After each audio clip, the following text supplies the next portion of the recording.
गोलगप्पे वाला। रामपुर नामक गांव में श्यामलाल नाम का एक आदमी गोलगप्पे बेचता था। उसकी बीवी रोज गोलगप्पे बनाती थी और श्यामलाल बेचा करता था। श्यामलाल की बीवी रोज सुबह 4 बजे से उठकर 10 बजे तक गोलगप्पे का सारा सामान तैयार करके रखती थी, जैसे गोलगप्पे का पानी, आलू प्याज काट कर रखना और गोलगप्पे बनाना। वो सब कुछ 10 बजे तक तैयार कर देती थी। वो बहुत स्वादिष्ट गोलगप्पे का पानी बनाती थी। श्यामलाल 10 बजे से लेकर शाम को 5 बजे तक गोलगप्पे बेचा करता था। उसके पास एक छोटा सा स्टैंड था, जिसे वो गांव में जगह जगह लगाकर गोलगप्पे बेचा करता था। कभी स्कूल के पास, कभी सिनेमा घर के बाहर, कभी पार्क के बाहर, कभी गांव की मार्केट में। इस तरह वो घूम घूम कर गोलगप्पे बेचा करता था। जो भी कमाई होती, उन्हीं पैसों से उसके परिवार का गुजारा चलता था। एक दिन गांव में दिनकर चाचा का बेटा सुरेंद्र आया। वो शहर से आया था। श्यामलाल गोलगप्पे वाले के पास गोलगप्पों के लिए लोगों की भीड़ देखकर वह बोला, अरे वाह, गांव के लोगों को गोलगप्पे का बड़ा शौक है। क्यों ना मैं एक अच्छा सा रेस्तरां खोल लूं और गोलगप्पे बेचूं। बड़ी और शानदार दुकान में लोग गोलगप्पे खाने जरूर आएंगे और मैं बहुत पैसे कमाऊंगा। कुछ दिनों बाद सुरेंद्र ने गांव में गोलगप्पे कैफे नाम का एक कैफे खोला। उसमें एक ग्राहक आया और बोला, भैया गोलगप्पे चाहिए, गोलगप्पे खिला दो।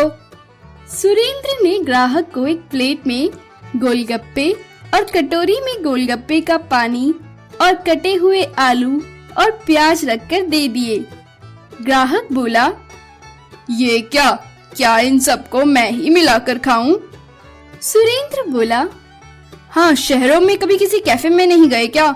वहाँ तो कबाब भी खुद ही बनाना पड़ता है, वैसे ही गोलगप्पे खुद बनाकर खाओ। ग्राहक ने बड़ी मुश्किल से गोलगप्पे में पानी और मटर आलू भरकर खाया। उसे गोलगप्पों का स्वाद अच्छा लगा और वो सारे गोलगप्पे चट कर गया। फिर सुरेंद्र ने उसको बिल दिया।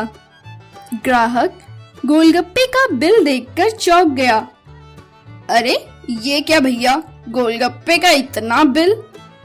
सुरेंद्र बोला, हाँ भैया, ये दुकान और इसकी सजावट, बैठने के लिए आरामदायक कुर्सी और फिर ये गोलगप्पे, इन सब की लागत का भी तो खर्चा निकालना होता है।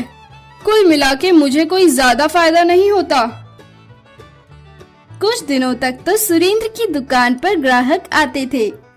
उन्हें भी खुद से बैठकर गोलगप्पे बनाकर खाने का बड़ा शौक लगा था। इससे श्यामलाल के काम पर असर पड़ने लगा। उसकी बिक्री कम होने लगी। एक दिन श्यामलाल अपनी बीवी से बोला, अब गोलगप्पे के धंधे में भी कॉर्पोरेट वाले आ गए हैं। अब मुझे लगता है कि मुझे मजदूरी करके ही गुजारा करना पड़ेगा। उसकी बीवी बोली, अरे आप चिंता मत करो, लोगों को अभी उसकी नई दुकान का चस्का लगा है। आप गोलगप्पे 10 रुपए में बेचते हो और वो 40 रुपए में बेचता है। लोग इतने महंगे गोलगप्पे ज्यादा टाइम तक नहीं खाएंगे और वो लौटकर तुम्हारे पास ही आएंगे। नई नई दुकान खुली है, इसलिए लोग जाते हैं वहाँ पर। देख लेना, कुछ समय बाद तुम्हारी ही ज्यादा बिक्री होगी। इस तरह तो कुछ दिन तो सुरेंद्र की दुकान पर लोग आते रहे, पर धीरे धीरे लोग कम होना शुरू हो गए। एक आदमी अपनी बीवी और बच्चों को लेकर सुरेंद्र की दुकान पर गया। प्लेट में गोलगप्पे देखकर उसके बच्चे बोले, ये क्या, इतने महंगे गोलगप्पे, ऊपर से हम खुद मिलाकर खाएं। इससे अच्छा तो श्यामलाल चाचा के गोलगप्पे होते हैं, वो खुद मिलाकर देते हैं और जितना मर्जी खाओ, जितना खाने का दिल करे। लगता है आप लोगों के पास पैसे ज्यादा हैं, जो 10 रुपए के गोलगप्पे 40 रुपए में खाने के लिए ला रहे हो। नतीजा ये हुआ कि लोग फिर से श्यामलाल के पास जाने लगे। सुरेंद्र की दुकान पर लोगों ने जाना बिल्कुल छोड़ दिया।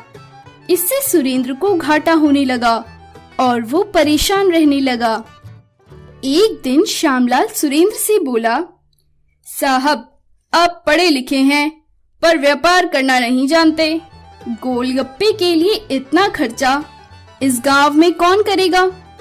गोलगप्पे चाहे दुकान में हो या स्टैंड लगाकर, स्वाद तो उनका एक जैसा ही रहेगा ना। साहब, कुछ चीजें सड़कों पर बिकती अच्छी लगती हैं और कुछ दुकानों पर, और फिर गांव जैसी जगह पर आप इतना महंगा कैफे खोलोगे तो वो कैसे चलेगा? अगर आप शहर में इतना पैसा लगाते और कैफे खोलते तो अच्छा होता। वहाँ लोग ज्यादा कमाते हैं और धूल मिट्टी से बचने के लिए कैफे के अंदर से ही चीजों को खरीदते और खाते हैं, तो वहाँ ज्यादा अच्छा धंधा चलता। सुरेंद्र को अपनी गलती का एहसास हुआ। वो तुरंत कैफे बंद करके शहर चला गया और श्यामलाल का धंधा और अच्छे से चलने लगा। ऐसी ही और कहानी सुनने के लिए हमारे चैनल को सब्सक्राइब करें और लाइक बटन दबाना ना भूलें।